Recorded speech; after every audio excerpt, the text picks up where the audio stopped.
My suggestion for sentence preparation.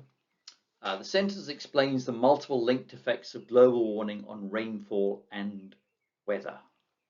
Then we read the sentence. Then we talk about these are my suggestions for elaboration, but what does it signal? What contributes?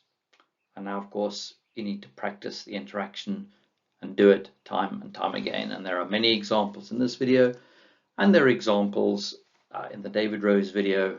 And those practices with a key are something that often intimidate people when I've done this with other academics, getting them involved in this process. It's very easy to be intimidated by doing this because it's, of course, I said at the beginning, earlier on in these series of videos about the demonstration lecture, it is very easy to be intimidated and it's very easy to find it difficult to do it, but practice it and do it using words that you're comfortable with.